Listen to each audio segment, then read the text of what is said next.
What's up, guys? Welcome back to the Avarice podcast.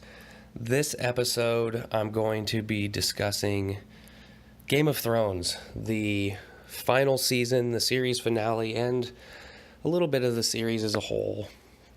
I might get a little bit butthurt. For sure, there's going to be some spoilers, so if you haven't watched the final season, just know that it's disappointing, and you should turn this episode off now and get yourself a box of tissue, a jug of ice cream, a bag of Doritos, and a case of Mountain Dew, and sit your ass on the couch and prepare to hate your life for the next 9 hours. No, it wasn't that bad. It was certainly watchable. I'm just going to jump right into shit. Normally I have a little bit of a ritual making coffee and all that. I'm not, this time we're just going to start talking. So, everything in Game of Thrones is shot pretty well. It's lit well. It looks pretty good. It's edited. The cinematography.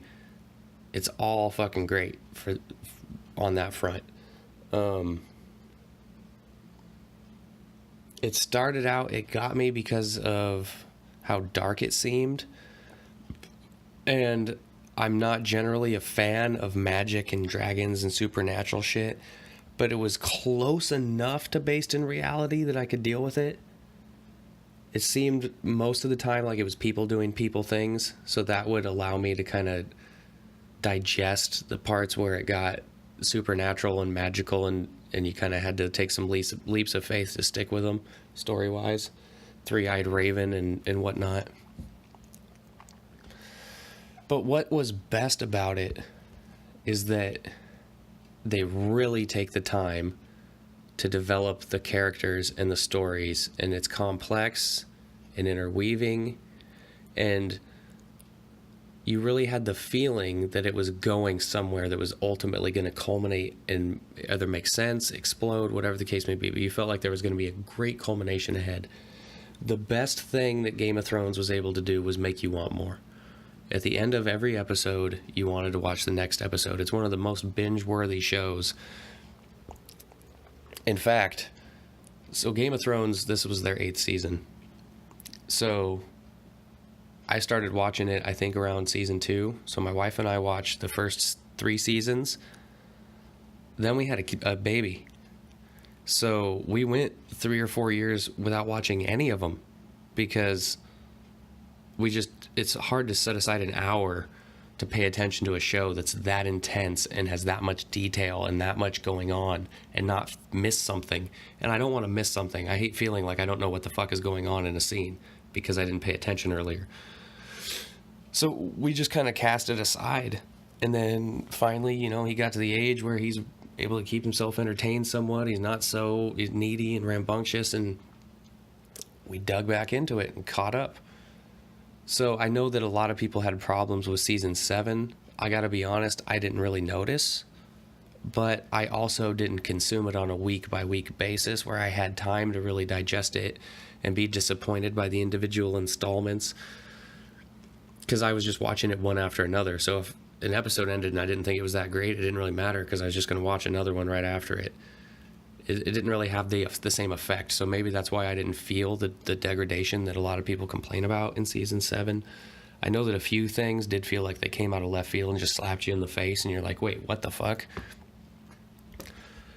I also feel in some ways like season 7 was a more fitting end to the series. You could have just ended it right there. I know that would piss a lot of people off. You have so many things left in the wind. But the conclusions that I draw in my mind of where I would want it to go, my imagination, how I connect all those dots and tie up all those loose ends, is way fucking better than what they actually did. So I think I would have rather it just been open-ended so that I could think what I want to think and be done with it, instead of having them piss all over my dreams. So they do the slow build thing, and they build primarily through dialogue. That's what most of my favorite shows do. That is my favorite type of entertainment. I like podcasts. I like TV shows like The Wire and The Sopranos and Breaking Bad. where it's a lot of stuff that you have to catch based off the interactions with the characters, what they say to each other. And it's detailed, and they're not going to put it in your lingo and slow it down and explain it to you. You got to keep up and figure it out. Context, clues, everything like that. And they're going to give you some foreshadowing, just enough for you to kind of try to be intrigued and enthralled in guessing what's happening next, even if they don't give you enough detail for you to get it right. And shocking kills of characters, of course. That is at this point core to any HBO series. The Sopranos, The Wire, Game of Thrones. You have to go into it realizing they're probably going to kill off some important characters early in the series in shocking ways. The first one's got to be Ned Stark, right? Is that in the first or second? That's in the first season, but how many episodes in? Like 3 or 4 where he gets beheaded? So they're going based off the George R.R. Martin books. I have to assume that Ned Stark gets beheaded at the beginning of those books. But if you see what they did, it's kind of clever. Because the actor that plays Ned Stark, back in the first season, was the most recognizable person in the series, besides maybe Robert Baratheon. That guy was on a TV series and has been in a couple of movies and stuff, so he's recognizable too. But the actor that played Sean Bean, is that his name? That played Ned Stark is the most recognizable guy. And when you're going into a new show or something like, familiarity is something that people latch on to. They like something that's familiar to help walk them through until they get their footing. Look at Survivor or Big Brother, reality shows like that. They found that they have some more successful seasons if they bring a couple of contestants back from a previous year that the audience is already familiar with.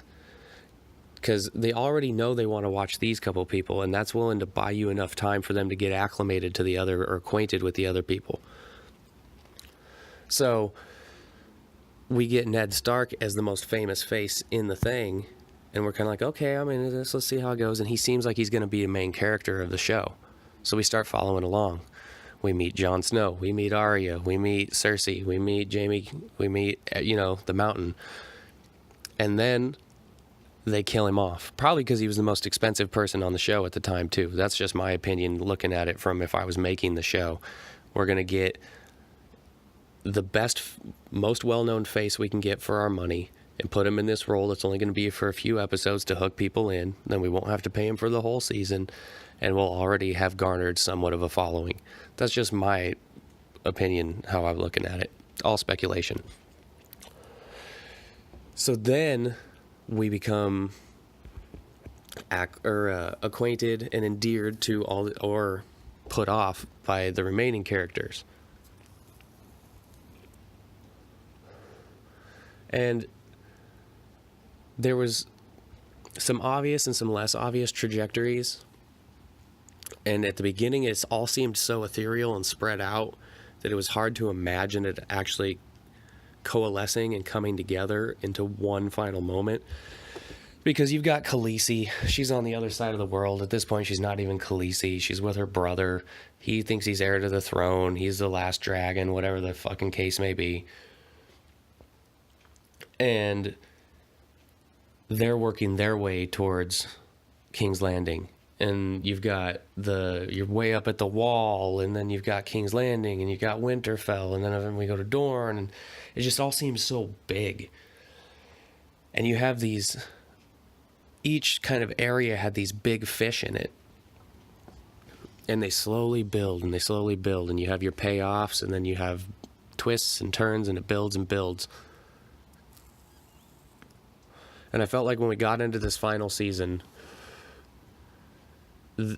they just did away with all that. They started moving way too quickly, and it's like they spent years building the largest track of dominoes known to man, and then they finally couldn't wait to just kick the motherfucker over. Just watch it all go down.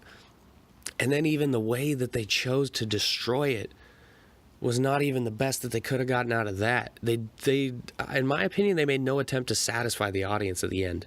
And that may have been a clever trick. Like, the one thing they accomplished with that season was, I don't want to watch any more Game of Thrones. I'm done. I'm good. I'm satiated.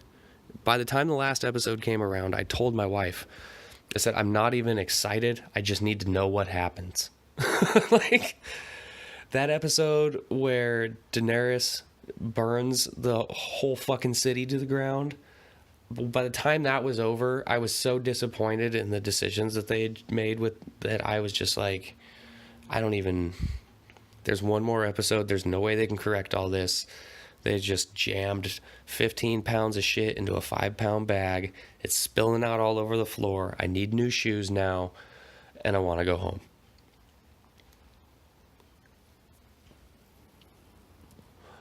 So let's go to this season. Well, the big bombshell at the end of the last season, right, was that Jon Snow is not a Stark. He's not a bastard. I guess he is kind of a Stark. But he is the son of Daenerys Targaryen's older brother and Ned Stark's younger sister. So he's actually a Targaryen and the true heir to the throne.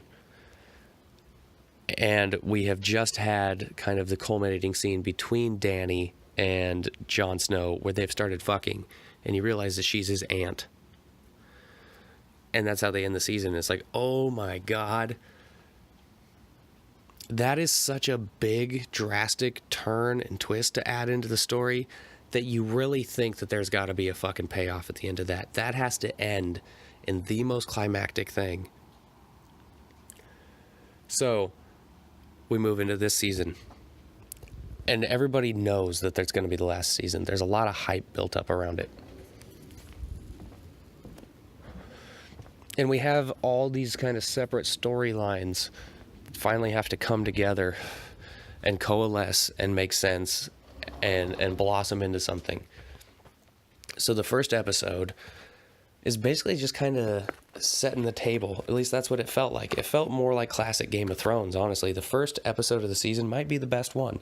It's mostly dialogue, interactions between people, reading their behavior and their reactions, seeing the lay of the land, who's on whose side, who's struggling for power this way, who's whispering that way. The first episode was the most Game of Thrones episode in the entire season.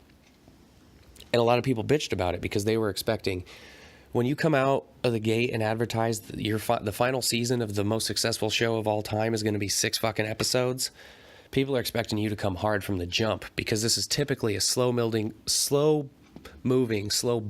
show with good payoffs. So if you're going to take away the slow moving, slow building, people are expecting the good payoffs.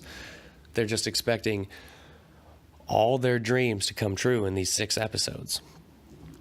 And so the first one seemed disappointing to people. I didn't mind it so much. What I found odd is they were setting the table for the Battle of Winterfell, which would be the next episode, and the White Walkers coming in that showdown. And it seemed very early in the season to me for that to be happening. That seemed more like a final culminating scene. I thought that they were going to sort out their people business and their nonsense with the throne and then deal with the White Walkers. Or at least have that closer resolved, or have, the White Walker scene happen second to last episode. I thought they were going to hold out more on that payoff, if you even want to call it that. So let's go to the second episode. Landon? Sorry, I thought I heard my son. The second episode is the battle for Winterfell, right? This episode kind of bothered the shit out of me, because they're boasting that even though it's 6 episodes, most of them are an hour and a half long. This episode boasts or has the longest continuous battle scene in the history of cinematography. I'm like, okay, this is going to be some gnarly shit. This is the second episode of the season. I still feel like happening way too soon. the feeling when it happens this early is, okay, the people must lose. That's the only thing that makes sense. Because this has got to continue to go on. There's no way that they're killing this fast. So the battle starts. They have that one great fucking shot where she comes out and lights all of the Dothraki's swords on fire, and they ride into the night. And then you slowly see every single one of those get extinguished with the quickness. Like they just rode into a vortex, a black hole. And here come the dead. And you're like, oh man, shit on? Oh, the shit is on. And it was a lot of blurry shit, blurry shots and chaos where you couldn't tell really what the fuck was going on. A lot of shots where you couldn't tell what the fuck was going on. And them trying to make you think maybe an important character's in jeopardy, but it wasn't clear enough to tell. And at the end of the day, hardly anybody died. Really nobody of any significance. I mean, Jorah died. That's significant to Dany. I didn't really give a fuck that he died. The little girl died in the stupid kill with the giant. I didn't really like. It wasn't a good enough payoff for me, and most of the battle was filler nonsense. It was like you had an hour and a half runtime to meet, so you just threw in all these blurry battle shots where nobody can tell what the fuck is happening. So you have the Night King moving in on Bran,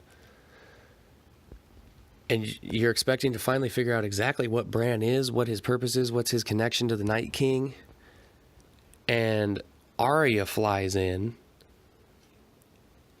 and in probably the most dramatic and climactic moment of the series, even though it could have been way better itself, she jumps in, she gets caught by the Night King, she drops the blade down to her other hand, stabs him in the stomach, he bursts into a million ice pieces. All of his troops collapse to the ground and the war is over, right? It's this huge triumphant moment. But that was the fucking Night King's big stand. That was that popcorn fart. That little fucking piss in the wind. That was it. That was the big hurrah. That was the showdown. Man. Other than her killing the Night King, the Dothraki riding into the fire, there is that one scene where it seems so futile, where it looks like Jon is like clear, everybody's like dead around him. And then his men and the zombies all rise back up again. And it's like, oh my God, there's nothing you can do. Everybody they kill becomes one of their side immediately. It's just they grow exponentially. You can't win. And then Arya comes through with her fucking, I don't even know. She Captain Planets that dude. It was like a last second Hail Mary. It just didn't seem like the greatest writing. And that ends up being kind of Arya's crowning moment. That was the best we could hope for her for the season. It seemed like she was building towards being this ultimate badass assassin, and I guess she was in that moment. She took out the Night King. But the payoff really needed to be Cersei, it seemed like, and she didn't get that opportunity. So the other thing that drives me nuts about this season is the feeling that the dragons are invulnerable. So there's been that lore this whole series about the dragons, and they're basically the nuclear bombs of that time, of that world. They burn entire cities. A dragon made the Iron Throne by melting swords down. They're just destruction you can ride. And Targaryens can't even be killed by fire. So they could just burn the whole world around them and walk through it if they wanted to. And Khaleesi has seemed like once her dragons were full grown and if she wanted to fuck shit up, she would be invincible. And so they wanted us to root for her. So they have to come up with a way to make her more vulnerable. It's hard to root for somebody who's invulnerable. So she loses one of her dragons to the White Walkers, and they pull it out of the water and start flying it, and it's now a White Walker. There's a White Walker dragon. And you're going, oh shit, we could have some dragon on dragon violence.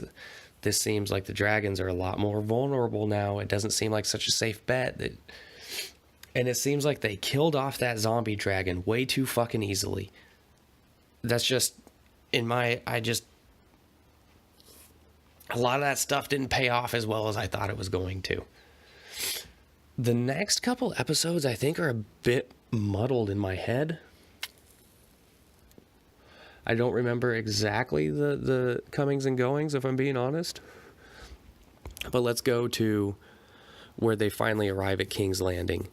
Khaleesi's army.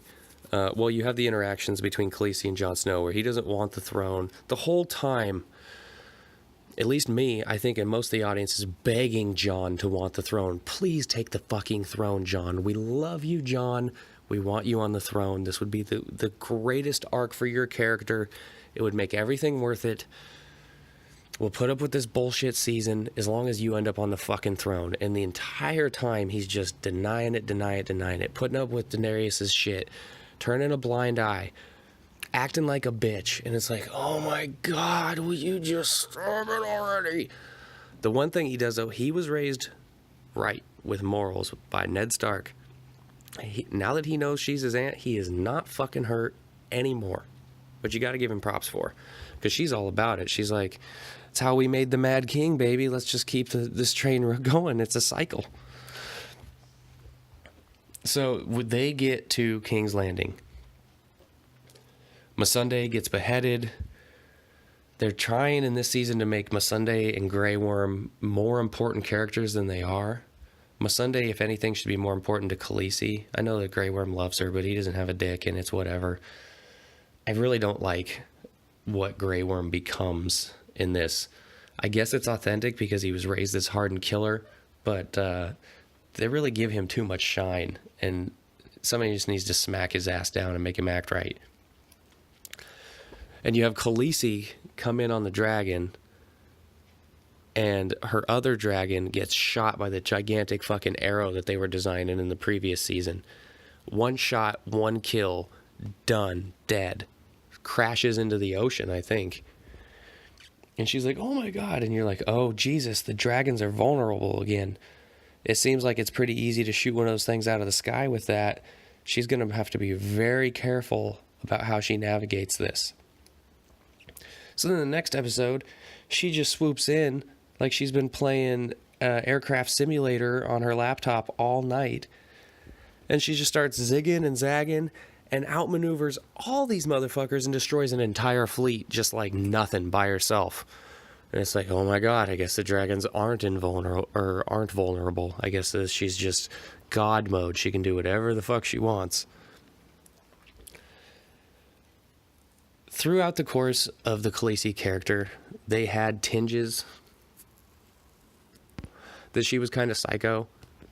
The way she enjoyed watching her brother burn. She's enjoyed killing people in the past. But it also was people that the audience would agree deserved it. They did a sufficient job of giving you enough backstory on these characters, or enough character development on these people before she killed them for you to agree with her that they deserved to die. They were bad people. So this turn where she's got the city under surrender and she just decides to burn it all to the fucking ground. Women, children, innocents, soldiers that have surrendered, the whole 9 yards. It kind of made me like sick to my stomach. I was like, this is gross. This is horrible. Like, why? That's not where her trajectory was leading for the entire series. It didn't seem like, at least not with that kind of a payoff. You're going to do this with one episode left to go. You're going to turn maybe the most beloved character, second most beloved character in the series, into the most hated on a dime with one episode to go. You don't even give us like some time to absorb that and maybe some explanation on her decision down the road. Like, it's just, we're there. And that scene where the Lannisters, or is it the Golden Company, whoever, the soldiers are surrendered, and Grey Worm just decides he's going to haul off and kill these guys that are unarmed. Oh my God. And Jon ends up killing some of his own men to stop them from raping women. Like, it's just complete and utter chaos.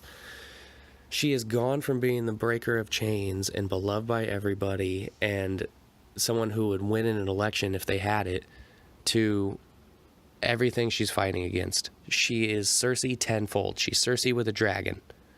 And you are going to feel her wrath. It's her way or the highway or the hot way. It's going to be a hot mess regardless. And she doesn't seem to realize it. And her character's always had pretty good insight into the human condition for the most part in the series. She's been very smart. She has been keen on human behavior and tendencies. She's known what to expect and what kind of reactions she's going to get from different things. And she's been objective, so you'd think that she'd be able to view herself with a more honest lens at this point. I guess what they're going for is she's finally made it here, and she feels like maybe she doesn't have ultimate authority, like some people are questioning her, and she's just going to snuff that all out.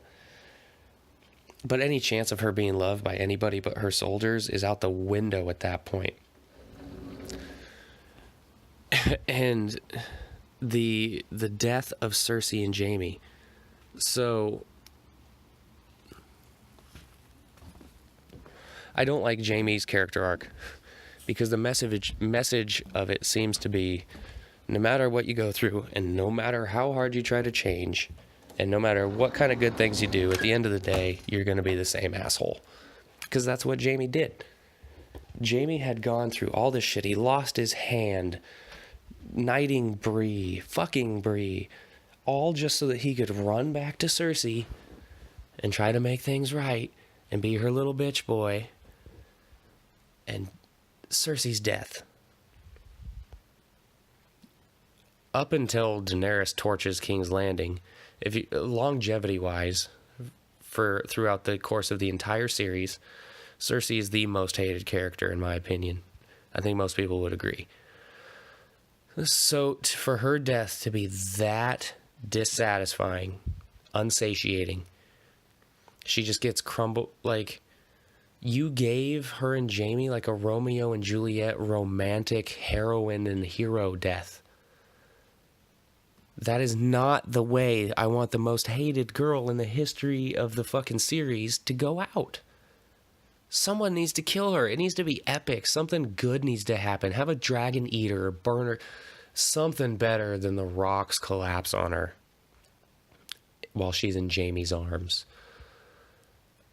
I do like that they have her break down at the end and finally show some emotion and some humanity. Like, she's not so, she's not hard as a rock. She does feel emotion. She is sad. She is scared.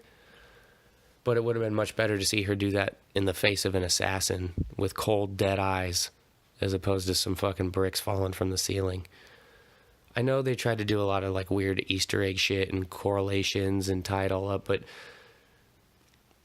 none of that matters if you leave out the important parts and it's a bad product to begin with. I'm not going to pay enough attention to catch those little details if I don't like the overall. At least with me, if I enjoy something, I'll watch it and I get the gist of it, and then I'll watch it again and I'll really get an understanding of it, and then I'll watch it again when I have a full understanding of it, and I'll catch little details I missed before because I don't have to pay attention so much to the plot line because I already know it, and I can catch little clues along the way. Then maybe I'll watch it again and I'll catch clues to those clues until I piece the whole thing together and figure out what's going on. I have no desire to watch these episodes more than one time, so I'm never going to catch most of those details that you're trying to work in, like Sansa's hair, and she's trying to copy this person with her hair and copy that person with her hair. And the last scene is Jon riding out beyond the wall, and the first scene is the Night's Watch driving out beyond the wall. I don't give a fuck. That's not nearly as good as a payoff. Like, you could take all that shit out of the series and give me Cersei dying by Arya's hand, or by Jon's hand, or by the Mountain's hand. Something more interesting than what happened, and I'll take it. I don't care what fucking style Sansa's hair was. I never really liked that character anyway. She's kind of a self-entitled snooty bitch. So, how did I get on to that? So let's move into the final episode. Oh, I was talking about Cersei's death. Oh, there was the Clegane Bowl. So the final showdown between the Mountain and the Hound. I've heard a lot of people say this is like the bright spot of the episode, that it was great. I didn't think it was that fucking good, if I'm being honest. The choreography was shit. The mountain at no point seemed vulnerable, right?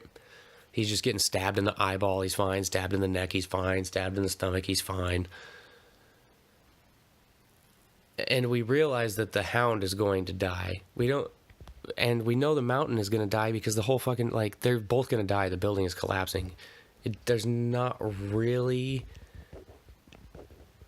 any risk. Like, it's all settled. We know how this is going to play out. I thought that it was a really obvious, telegraphed, straightforward way to do that fight. And then the payoff where he just tackles him through the wall. And plus the mountain looks so fucking stupid when he takes his helmet off. When they made him that big zombie thing and he's got the Jason Voorhees colored skin and the black eye, like, I don't care. Like, it's not interesting to me that so when he takes his helmet, I was like, I'm over it, whatever. They're going to kill each other. It's what it is. So the next episode, everything's burnt to shit. Does it start with John walking? Yeah, John's walking through. He's with the potato guy. God damn it. What is the smuggler's name? Sir Davos. He's with Sir Davos. They're walking through and they find Grey Worm. This little punk bitch is about to execute these soldiers from the other side. The war is over. They've surrendered. They're not armed. They're not putting up any resistance. And he's going to execute them on the Queen's orders. And John kind of half-heartedly attempts to stop him and then just goes up to talk to the king. And the whole time you're wanting there to be this final showdown between Grey Worm and John. You're wanting John to finally set him straight. Because they're kind of like the Queen's right and left hand in a way. And one of them is supremely good and one of them seems to be a dick. And you just kind of want those hands to shake. And they never give us that. And in fact, Grey Worm ultimately ends up having leverage and authority over John. Like, oh my God. These decisions make way more sense if you're going to have more episodes. Because it gives you a place to go. The audience is pissed off and they want to see how you're going to what you're going to do from here and how you're going to make it right. To piss them off like this and then shut the door, they better not try to do any spin-offs. I'm not interested. You fucked this so sideways. You did such a bad job of tying this together at the end. So they, let's see. He goes and talks to Daenerys. Oh, no, there's the scene. Okay, this was pretty badass. It looks like some kind of fucking Hitler rally or something. She's on the top of this giant staircase. The dragon flies in behind her. He's got his wings spread. As she walks up, she's wearing this sexy-ass, nice, custom black leather tunic dress thing. It's got this dragon's chain going around her. The most ridiculous part of the scene is that the guys are so far away from her. They look like ants, and she doesn't have a microphone, and they all can hear her. But she starts shouting all this shit about how she is going to set free every place from the chains of tyrants and the being under the boot of tyrants. Not realizing that that's exactly what she is. She has just taken this place and made herself the tyrant there. She wants to rule the world as a tyrant, and she doesn't even seem to realize it. It's like she went cuckoo overnight. She just has no sense of logic or psychology or objective awareness at all anymore. And in one of the most boss gangster ass mic drop scenes that there is, Tyrion walks up to her and what does she say? I defeated all my enemies or something like that. And he says, yeah, and you burned an entire city. And he takes the hand of the kingpin off and tosses it down the stairs, and everybody fucking sees him do it. And he makes her look stupid, and she knows it. So she has him taken away as a prisoner. Jon, again, just standing idly by, being a bitch, letting her rule with an iron fist, fire and brimstone. Like, the characters in this season aren't even the same characters, it seems like. Their behaviors are so opposite from what they do the rest of the show. And the results that we are given are so opposite of what we would hope for from the situations that are there. Oh my God. Like, Okay, so Tyrion is a prisoner, and Jon goes to talk to him. And Tyrion is basically convincing him that he's the rightful heir and he's the only person that can make this right, and he knows what he's got to do. And the inference is that he needs to murder Dany, or at least overthrow her. And so I like that scene a little bit, but I also don't like how it makes the following scene kind of obvious. It is pretty badass. Jon walks up, and the dragon is sleeping, and it's been snowing on him. So you can't even tell he's there. It looks like a pile of rubble, just a mountain of junk. And all of a sudden, it gets up all aggressively and looks at him. And it's like, oh, you're a Targaryen. You're cool blood. And then it just lays back down. It lets him walk by. I really thought that his interaction with the dragon and his ability to maneuver with the dragons and interact with them was going to be a bigger deal in this final episode. I really did. Because that's such a unique ability, especially when it comes to him overthrowing her. She's the dragon, the mother of dragons. She's the dragon queen. All this shit. What happens if someone can steal her dragon? That takes an awful lot of her power away. What if he just jacks her dragon and burns her army to bits? So many more interesting things to do. So he hikes his ass up there. One thing I do like that they did, as he comes up into the throne room, wherever the Iron Throne is, and Daenerys is walking towards it lovingly. Can't wait to sit her ass down, so cute ass, down on that cold iron.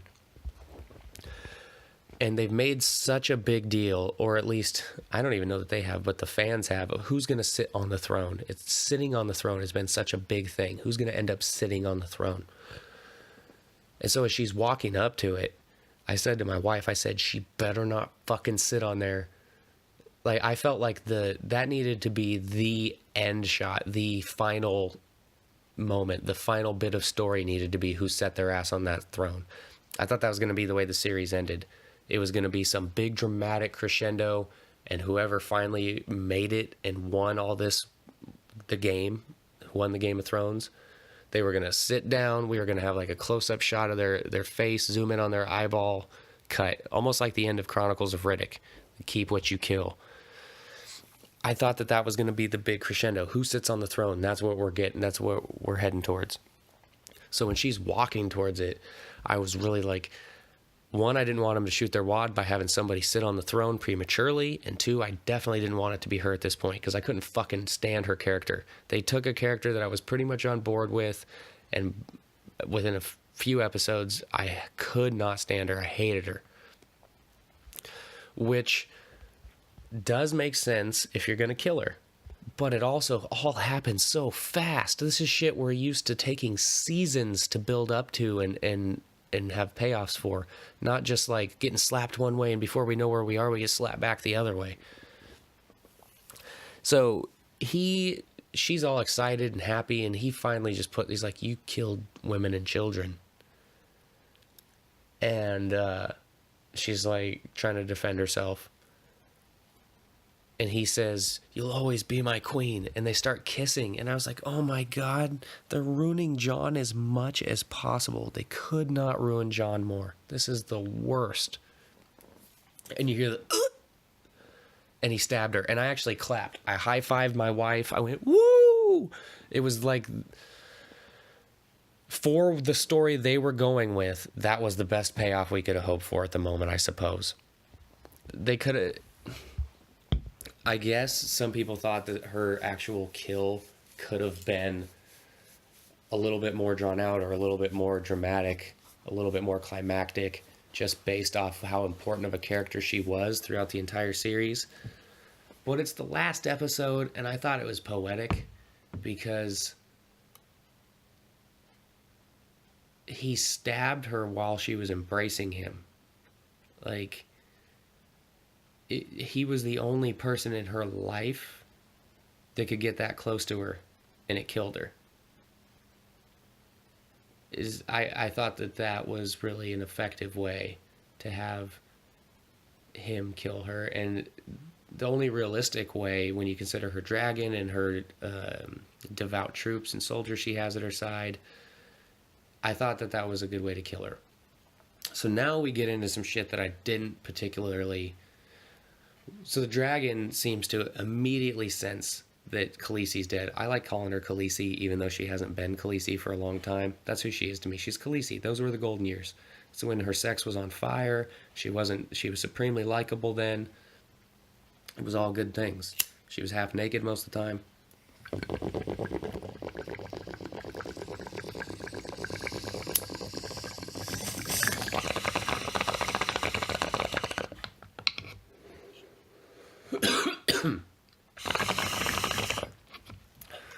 So somehow via some telepathic, kinetic, whatever connection, the dragon immediately knows that Khaleesi is dead and starts his roar and flies up there. Then he kind of looks at Jon sideways and he looks at Khaleesi. He nudges her with his nose. He lets out a huge roar like he's trying to wake up the world. And then he starts rearing back, and you think that he is going to burn Jon.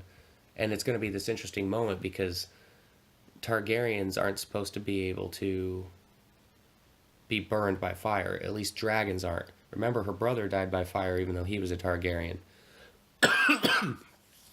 But that was a moment that I thought had to happen. Like, when you find out that Jon is a Targaryen, how is there not a scene later where he survives fire and it becomes evident to everyone else that he's a Targaryen? That seemed to be so obvious to me as an exciting climactic payoff for them to use that Targaryen storyline. Like, they wasted it. Why the fuck was he a Targaryen? Other than it killed the romance between him and Dany. That's really all it did effectively, was make him no longer want to fuck Dany. If he was never a Targaryen, they would have ruled the world together. So the dragon's rearing back, and I'm thinking, him and the dragon are kind of buds. It seems like the dragon, I guess because it was her mom, she was the dragon's, quote, mom. That's why it's so upset and not on. But when he kills her, a myriad of things are running through my mind. I'm thinking, oh, thank God. She's out of the way. I don't have to listen to her bullshit anymore. She's not running shit. It's going to be best for the town. Tyrion's going to be released. Jon's going to be king. Everything's going to be right throughout the world. And, Jon being king was the payoff from being a Targaryen, right? Other than being able to have the sweet dragon scenes with him interacting with the dragons, him surviving fire, which they never did, and he needs to become king. That's why that is in there. You interject that he's the rightful heir. He is the fans' favorite fucking character. You're ending the series. Just give us what we want. There's no reason not to. You don't have to live to fight another day. You don't have to come up with where this goes afterwards. You can just drop the mic and walk off. And they did that, but they shit in our mouth first. So I'm expecting Jon to be king when he kills her. And I'm expecting him to be able to take the reins on the dragon in some form or fashion. Because you got to figure the dragon's still going to want a compadre or buddy. The dragon's not going to completely disappear. It's most familiar with Jon. Jon's the only one around that can ride it. So I was expecting there to be some commandeering of the dragon. And then maybe, for the first time ever, you have a guy who's not crazy and not evil in charge of the dragon. maybe we can actually put the dragon to some good creative uses once we settle everything down. I mean, he's great at blacksmith work, that's for sure. But that's, of course, not what we get. The dragon rears back, and then at the last second turns its head and spews fire at the Iron Throne.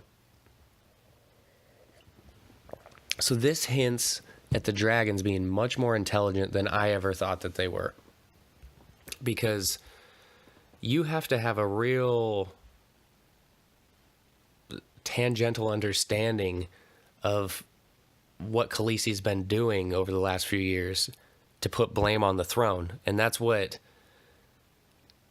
the dragon seems to be doing. It seems like the dragon knows that Khaleesi would still be alive if not for the Iron Throne. Seems like the dragon is aware that if she hadn't been trying to sit on that throne, she wouldn't be dead. And since it's the mom, or his mom, he's upset by that. So his solution is to melt down the fucking throne, blaming the throne for her dying. And I'm like, okay, I can get on board with that. And it's kind of like if she can't sit on the throne, nobody's going to sit on the throne type deal. And now my final shot that I had in mind, where it's whoever finally sits on the throne, that's how you end the series, is never going to happen because there is no throne. And I'm like, okay, I guess I kind of get it. Now, when he picks her up in his claw and flies away with her dead body, I was like, what are we doing here?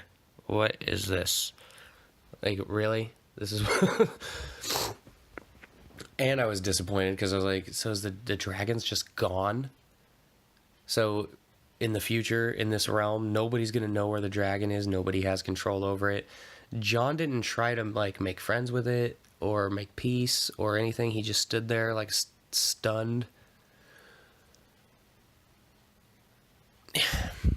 It is what it is, right? That was as good as we got in the episode. So you have to take that for what it's worth. And because the dragon took the body, you were kind of curious how this was going to play out. Like, how was he going to be able to prove she was gone or that she was dead? How was anybody going to know exactly what happened? Because I thought, Jon's king now. She's dead. He can claim to be king. And what are they going to do about it? It's the same way things have been done forever. The regime changes. You had the right to kill me before I was king. Now you don't. Like, it's just... So, in the one of the most ridiculous parts of any series, definitely of this series and of the finale, we skip a nondescript amount of time, just abruptly, inexplicably. We jump from Jon standing there next to that puddle of blood in the snow and the dragon flying away to what seems to be months or a year later. Like, we don't know what the fuck point in time we're at. We're in a sand pit, which seems to be outside of King's Landing. We have Grey Worm still dressed up in like his soldier uniform, leading Tyrion in chains to the center of the sand pit, and you have like this committee of important people from the show sitting under this canopy in chairs, like a jury or a senate. And you see that Jon's not there, Grey Worm still seems to be in a position of authority, and Tyrion's still a prisoner. And you're like, what? No explanation of how we got from one to the other. Like, so they made Jon have balls enough to kill the queen, his aunt, Daenerys, but not have balls enough to make his rightful claim to the throne. He just let them arrest him and pack him away and never was like, hey, actually, I'm her nephew and I was next in line for the throne. I'm a Targaryen too. I'll just whistle. The dragon will be back. Trust me. It was so fucking frustrating that we got no detail whatsoever of what happened after. Why did you only do 6 episodes? Why did you give me a half an hour of blurry, dark battle scenes and not explain to me what the fuck happened to Jon Snow after he killed Daenerys Targaryen? Are you kidding me? If you're not going to explain it, then end the show right there. Let me draw my own conclusions, because I would have lived on happily ever after, assuming that Jon became king and everything was right in the world. I did not need to know this bullshit that you're going to... So Tyrion's there. It appears that Grey Worm has been running King's Landing in the interim since Khaleesi died. There's no king. Like, it's just been a military dictatorship of sort. Like, oh my God. And they're discussing who should be king. And Samwell brings up the idea of a democracy. Maybe we should vote. Maybe since they're ruling over everybody, we should let everybody decide. And I actually thought for a second that's what they were going to go with. This is a fictitious world, right? Sometimes I get caught making the mistake of thinking it's like an old medieval time, like that it's supposed to be a true point in time in history, and then you realize there's dragons and a three-eyed raven, and you're like, God damn it, it's a fantasy world. Why the fuck do I keep... Sometimes I try to put it in terms of old time real world, and it's not that. It's a fake world. God damn it, how did I get onto that rant? Oh, so when Sam suggests democracy, I'm like, well, back in medieval times in the world, that would have never happened. But in this fake world, this fake kingdom, or the fake 7 kingdoms, perhaps these people, while looking rather uncivilized in comparison to modern day, are actually more evolved socially. I was like, maybe they'll just take that turn. Maybe they'll just steer into that, and then the series is over anyway. So that maybe that's their ultimate answer to the Game of Thrones, is that there needs to not be a throne. The dinosaur, basically it's a dinosaur. The dragon melts it. We're done with the throne. Now we're going to have democracy. That's what I thought that they were doing. It would have been at least a couple of dots you could connect that made fucking sense. Like, but that gets poo-pooed. They laugh it off, talk about giving the horses votes. And then the Stark uncle gets up and starts giving this stammering speech against, again, bullshit that gets included when we didn't get explanation as to Jon. Like, no detail in between for Jon, what we care about the most, but we get this fucking asshole giving his stammering speech about how he thinks he should be fucking king. And of course he gets laughed off, because that is one of the most laughable things that I've ever seen in the series.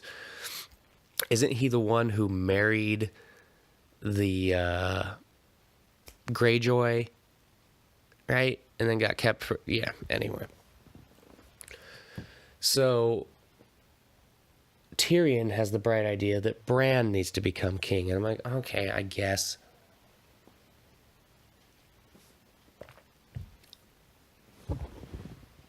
But for the last couple seasons, they've been pushing that Bran mostly lives in the past and doesn't really care about anything. Right? He's like a blank page that records words. He has no feeling about it. He's just recording it. He's just observing and reporting.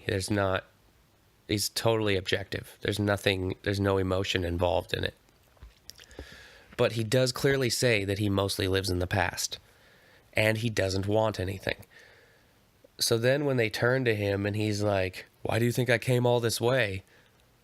It seems very contrary to his character previous to that, who doesn't care about anything. And how is he going to be the king when he mostly lives in the past? Isn't he going to be busy with the day-to-day stuff currently in perpetuity if he's the king? And what does he know about rule? It's not the worst decision they could have made, but Jon is supposed to be the fucking king. It really seems like they didn't know what to do, and so they took the person that would be hardest to hate on out of the bunch, and they threw him in and set him there to be king. And then the biggest tragedy they commit is that Jon gets sent to the Night's Watch, and that Grey Worm has some fucking say in it. When did Grey Worm get political clout? How did this come? So Jon, rightful heir to the throne, kills his aunt, and somehow Grey Worm, the dickless soldier slave, ends up having power over Jon and keeping him prisoner for months. And then they're at this meeting to discuss the terms, if he's going to be put to death or what. And they choose to send him off to the Night's Watch. He doesn't argue with it at all. And the most beloved character, the rightful heir to the throne, the one that everybody wanted to see be king, ends up getting shipped up to the Wall. And then he meets up with, was it Tarvel or the red-haired guy? Tarvel's, never mind. And the wildlings. And they don't really explain what happens, but he just starts leading the wildlings off beyond the Wall. And it's like, is he the new Mans Raider now? Is he in charge of them? Is he like their king? Or is he just going out on a patrol and escorting them, making sure they have safe passage? What the fuck is going on? And it's just over. So I don't even, I have trouble grasping on to a single part of the culmination of the series that I really liked or would have preferred over an alternative. I don't like the way that the scene with the battle with the White Walkers turned out. I didn't particularly like the death of the Night King. I thought it was kind of quick and cheap. I didn't like the battle for King's Landing, that payoff. I didn't like the ultimate story arc or death for Cersei or Jaime or Daenerys or Jon or Tyrion ends up being stuck being hand to the king to Bran. I guess that's not bad. Actually, Bronn had a great character arc. He goes from being a sellsword to being the master of coin. Coming into the finale, I thought that they were going to go the direction The Wire went. So basically what The Wire did was they showed you this activity for a certain window in time, and the end was very similar to the beginning. They kind of showed you that shit just keeps going on the same way. You get new pieces that fill these roles, but it's very much formulaic, and everything, the show goes on. The show must go on. You take these pieces out, a couple pieces move in to take their place. It's very cyclical. So that was my hypothesis for the finale. Having seen the first 5 episodes going into the 6th, I thought, okay, it appears what they're doing is they're showing you everything's cyclical and that everything new or old is now new again. So you've got Daenerys is now like a combination of the Mad King and Cersei. She's the new tyrant. So it's like we're even going back in the past prior. So before Cersei was queen and before Robert was king, it was the Mad King. So it's like a combination of those two previous eras now in this new tyrant. And it seemed like it was going to show like they'll rebuild the wall. I don't know if there's going to be White Walkers. It seemed like the kind of path of the show was going to be how everything just sort of carries on. And you did see that with a few people like Sam when he's dressed up as the Maester. He looks like a very young version of the Maester we had at the beginning of the show. I don't know. I'm not a writer, but I feel like I could have come up with better than that. Like, fans for sure could have written better shit than that. Like, are the dudes writing it fans? Like, do they get so sick of it by the time it's finally put out that they don't observe it and don't catch what the audience likes and what they don't and what plays out well on? It just seems like they were so fucking far off with how they ended this. Why not give the audience a good payoff? What are you trying to do? It wasn't even like a thought-provoking. It's not like, it wasn't like Rocky where he loses at the end and there's kind of a moral in it because he never gives up. And even though you're shocked, you're not entirely unhappy. Or Breaking Bad where Walter dies. It seems like the best thing for everybody moving forward, even though it's not what you would want. This was just like Vomit City, just what did you do to me? What did you do?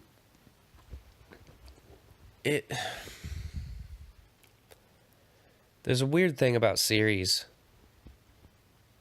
in the most part, like Dexter is a prime example I'll use.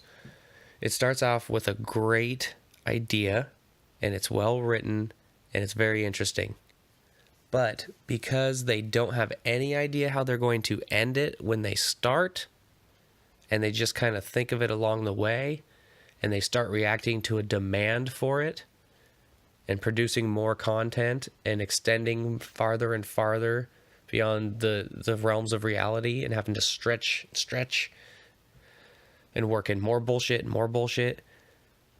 By the end, it becomes almost... I never finished Dexter. I couldn't fucking stand the last couple seasons. I love the first 3 or 4 seasons of Dexter.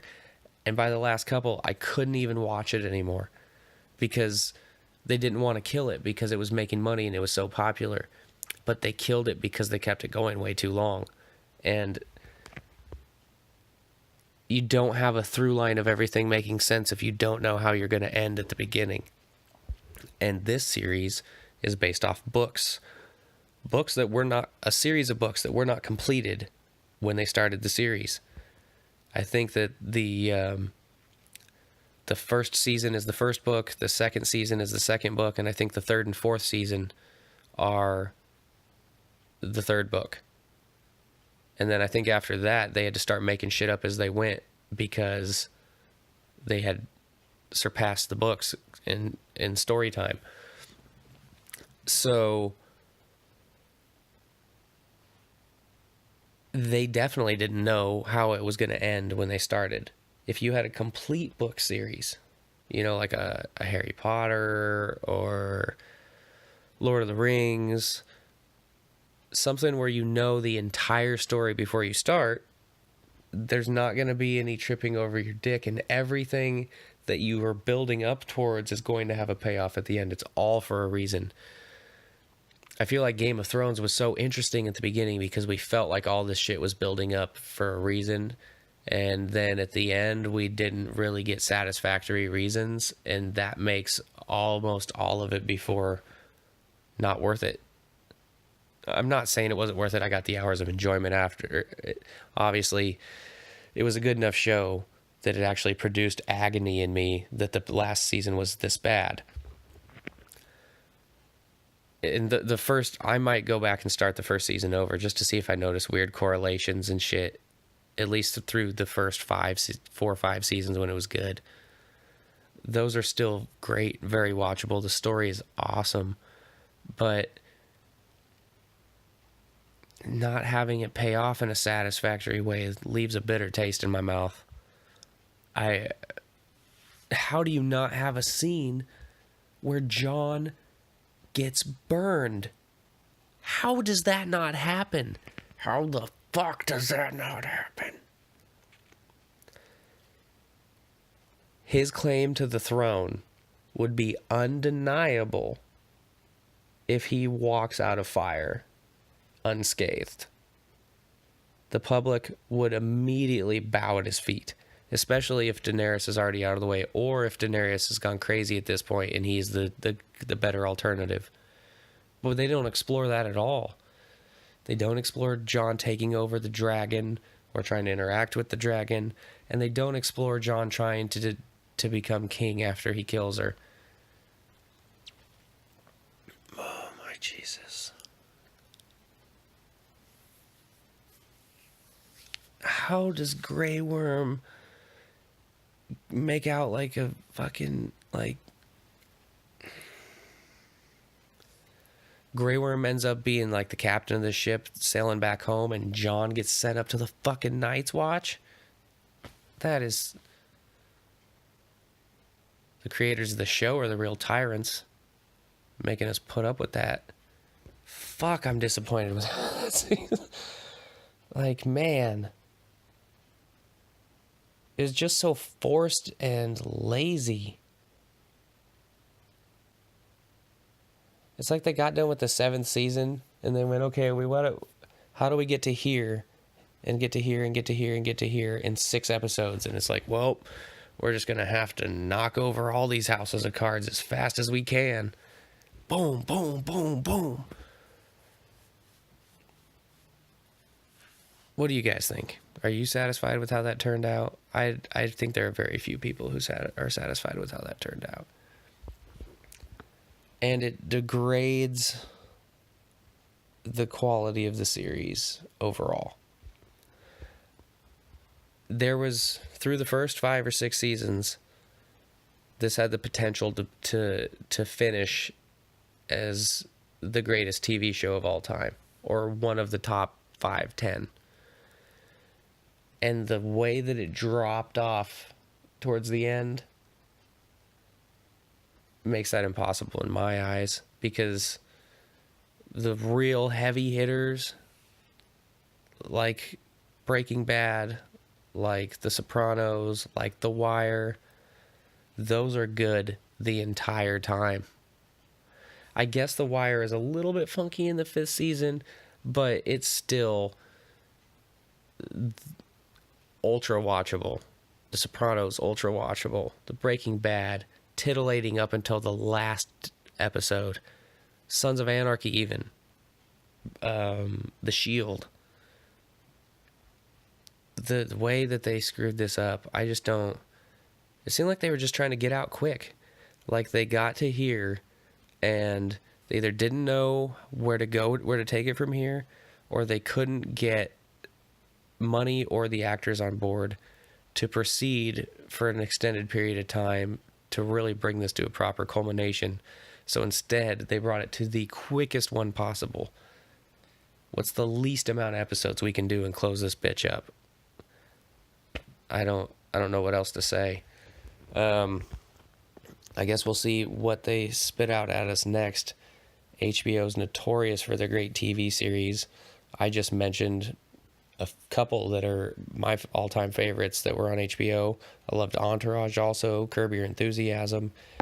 HBO produces good TV consistently and prolifically. So I'm excited to see what kind of shit they're going to come up with next.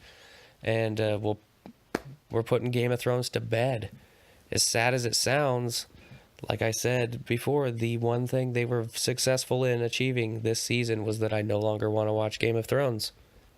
The beginning of the season, I couldn't fucking wait. I was so sad it was the last season. I was distraught over the impending withdrawal. And they successfully removed that from my life with how bad of a job they did. I appreciate you guys sticking through this kind of recap of the Game of Thrones finale. You can find me on YouTube, Instagram, Facebook, iTunes, SoundCloud, everything. Just search up Avarice Podcast. Until the next time, this is Devin signing off and saying, be easy.